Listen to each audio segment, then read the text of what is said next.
My name's Brent Hull. I have a company in Fort Worth, Texas called Hull Homes, Hull Millwork. We build houses and we do architectural millwork. We run moldings, we build windows and doors. We just come out with a 100-year window, which I was talking to Clayton about when I was out here. Hey there, good to see you.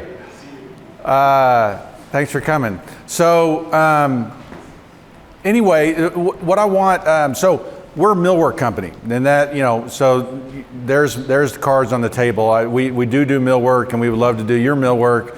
But what I really wanted today was to talk about interiors, okay, and great spaces.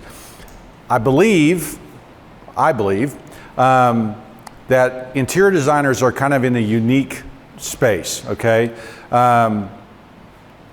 Architects and architecture school in general is no longer teaching classical design and, maybe not even promoting beauty like they used to.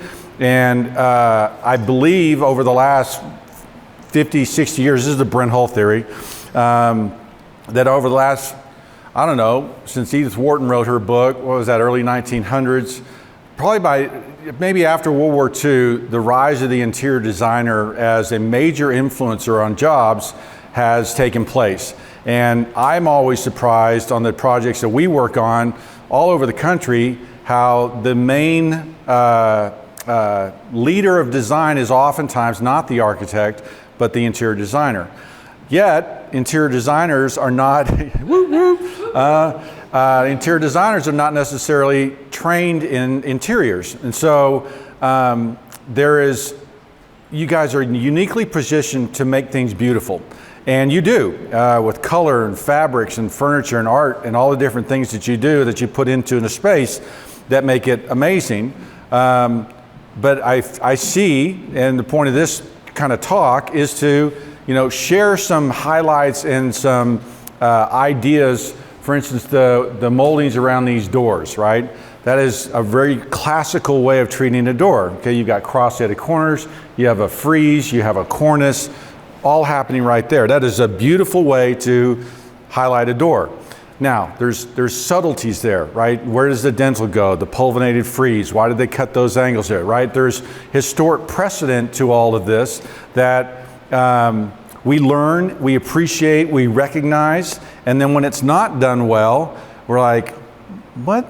I'm not sure really what's going on. And so today, some of you may feel like you're, drinking water from a fire hose, which is why we're recording this, so you can watch it again.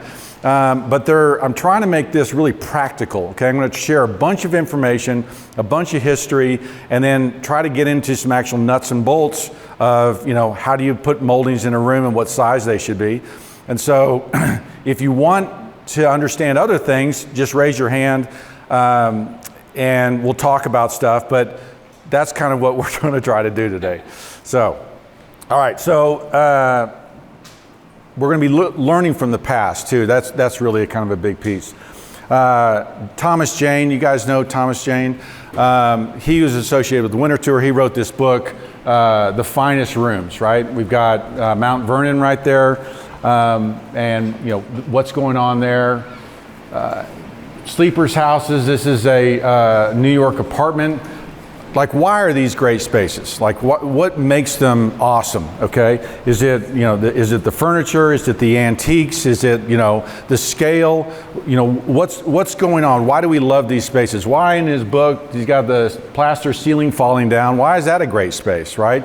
And so as we look at these spaces, we also sometimes and oftentimes see in historical spaces architectural millwork like that. Cornice there in the room on the right, or that pretty arch with the Greek key on the left, right? So there's things that are happening. There's architectural influence, which is mainly what we're going to be talking about today, that I want you guys to understand and be able to be skilled at reproducing for your clients.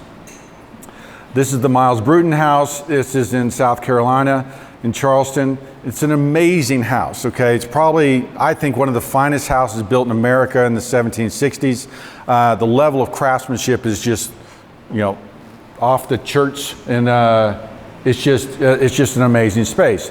So there are, 4, 5, 6 things that I think, make something really incredible. There's an architectural composition that defines the space, that frames it, that gives it that sense of scale and proportion that you stand in there and you go, I don't know why I like this, but I really like this space, right? It's the height that you put your chair rail, it's the size of your crown, it's all those moldings working together. I think there's a clear story and a narrative. We will oftentimes with our clients say, okay, when we're building a house, we'll say, okay, what are we building? We're doing a ranch house right now. And it was like, well, when was the ranch built? Who built it? What kind of skill did they have? What did they know? Were they masons or were they working in wood? And so we are dialing down to when did they build it? Did they build it in 1870 or 1910, right?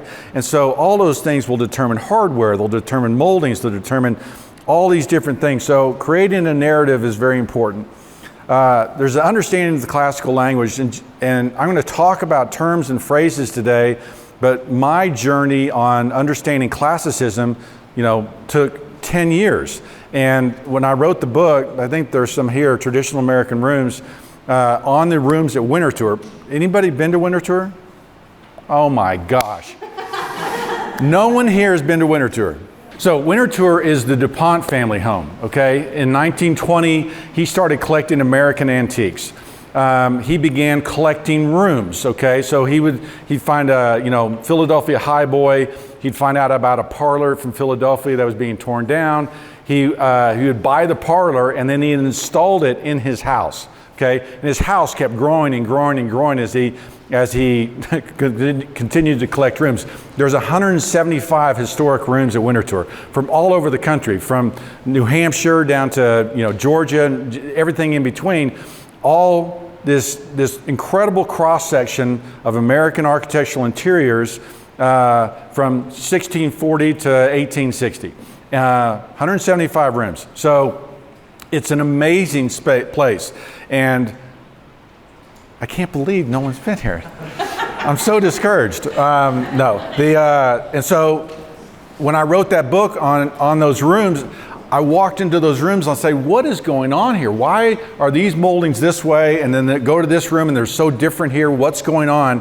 And so it began a process. I think that book was like 2010 or something.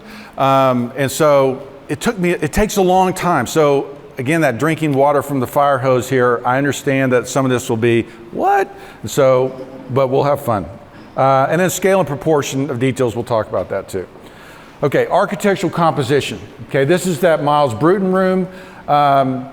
Do you recognize and see how there is a clear, this architectural order, the pedestal, the column, and the entablature, right, is clearly seen in this room, okay? So if you look at period rooms, almost all of them, French, English, everything, there is an architectural composition that is based on the 5 orders of architecture and all those moldings and details, which we'll talk about. But just don't look at that and go, oh, that's so pretty, or oh, that's so the tall ceilings. It is, right? But I want you to be able to recognize, why they set the chair rail at this height, okay? How it unifies the space by tying all the window sills together. And then love how they, did that little curved corner on the wainscot as it wrapped into the window well. That's, this gravy, because it's just so beautiful on top of the fact that it's composed really wonderfully. Now, this is the Corinthian order, okay? And when I placed the Doric order on here, which is a more masculine, heavy order, it didn't match up as well, okay? And so there are, everybody heard of the 5 orders of architecture? Okay, so basically the Greeks and Romans had 3 orders. They had Doric, Ionic, and Corinthian, okay? There's 3 orders. In the Renaissance, they kind of developed into 5 orders, okay? And so I went through those orders, and you'll see the scale here in a little bit, but there is an architectural composition in these rooms, which for you guys means that the chair rail, based on the height of the room, actually goes at certain heights, right? And if you take anything away from this talk, it is never 3 feet, okay? Always lower than that. Okay, this room's probably 12 or 15 feet tall. That's about 28 inches. Okay, so realize it's never 3 feet. Write that down. The clear narrative in the story, right? This is the Mount Vernon dining room, George Washington's home. What was he doing? Why are these pilasters this way? Why is that green color in there? What is those drippy things with the decoration there? That all comes from Robert Adam, this is a mantle from Robert Adam. He was an English architect. He's the one that discovered Pompeii, but he didn't discover it. He traveled to Pompeii, and the neoclassicism, which starts in the 1780s-ish, happens because we've been studying buildings in Rome, and they're studying the outside of the buildings, and they base their moldings on the outsides of buildings. That's why Georgian moldings are heavy and thick, okay? When they discovered Pompeii, everybody know about Pompeii? Okay, so good. When he went into those interiors in Pompeii, all he saw were these incredible brilliant colors, reds and pinks and greens, and the decoration. There was no crazy moldings. It was decorations like this with swags and urns and wreaths, and so those details come from that period, and that's why that room looks like that. What that means is if you have a client who wants a federal room, you're going to be inching towards this kind of styling. You're going to be learning about that kind of styling. Another note, okay, except for us, don't trust any manufacturer when they say something is Georgian or federal or Victorian, okay?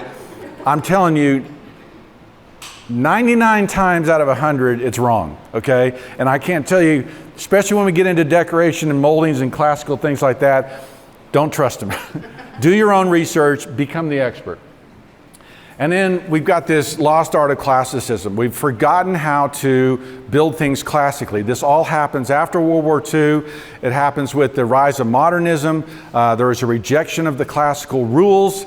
And I'm not going to get into one's better than the other. I'm just saying that the Greeks and Romans, when they put together this classical thing, which we'll talk about, there was a proportion and scale. There's a human scale that was relevant in all of their designs. And today, right, we have this, okay? That's bad, okay? This is good, this is bad. But why is this bad, okay? The carpenter today thinks that if they build a panel, they're doing something classical, okay? They're doing something unique. They buy off-the-shelf brackets, carved brackets, which are most of the time inappropriate. You know, the scale around the fireplace hearth, we get told that code is 12 inches and we have to spread it out. Wrong, okay? You gotta fight that. You gotta fight for beauty in this thing. And so we'll get into all this. But bad, good. And then the power of moldings, okay? That this is a house, this is a 1970s, you know, bad house, right? Ugly house. And all we did was we changed the moldings. So we went from probably we took out the 2.5, 3.5 inch casing, the 4-inch base, and we did 6 or 8 inch base. We punctuated the openings, which is a term you'll understand here soon. Framed the opening, put a little header over top, and all of a sudden, and a chair rail, and it transforms that space, right? And so when you learn how to use moldings well, you can do powerful things, which is fun.